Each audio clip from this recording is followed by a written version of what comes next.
Hazreti Anas ibn Malik aytat,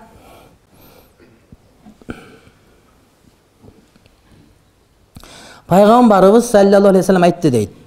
Bir adam uyundan çıkkanda mintip aytsa, Bismillahi tevekkeltu alallahi la havle ve la kuvvete illa billahi deb aytsa deydi. Ağa aytılnat, yani Kuday Taala aytılnat degen söz, hudita, hidayatqa düştün, kufita, jetiştүү boldun, va vuqita saqtalındın deb. Yani hidayatqa düştün degen en tuura jol taptın sen. Kufita, Kudayım seni saqtayt bardığынан. Va vuqita, jetiştүү bolot bardıq nersege, vuqita bardığынан Kudayım saqtadı degen söz. Degende fayatanahha lahu şeytanu, anı azgıram degen şeytan, аңдып turgan şeytan, eşitazı turgan şeytan çekege kışayıp çıkıp basıp kalat deydi. Tüngüldü bundan, şeytan azgırap aytacağım bunu degen söz. Үйдөн чыгасың, жакшылап барасың, барып ишти бузуп келесиң бардыгын, анткени шайтан азгырган сени. Үйдөн чыгып кайра келгенге чейин шайтан азгырбасын десең, ушул айтыш керек дейт да. Бисмиллахи таваккалту алаллахи ла хавла ва ла куввата илля биллахи.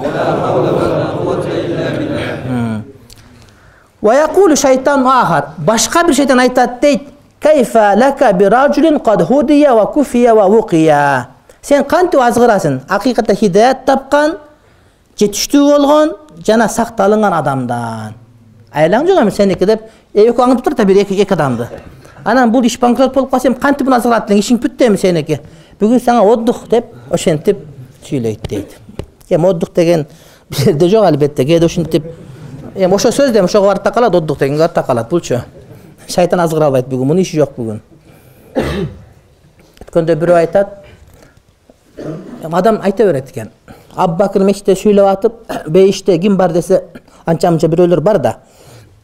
Хадистерде келет. Бул кирген деген бар. Анча-мынча бар деп айтсам бирөө айтат, бул Кудай билип койгон деп. Жок, бул китептерде бар маселе. Ана муну айткан, муну хадисте мындай деп айтсаң узун болот, кыскача айтып койсоң, бул Кудай болуп кеттир, барын билип алып, астагфирулла деп бир намаз окуган бирөөлөр комментарий жазып, эркек катын дебей, аябай талкуулап беришиптир.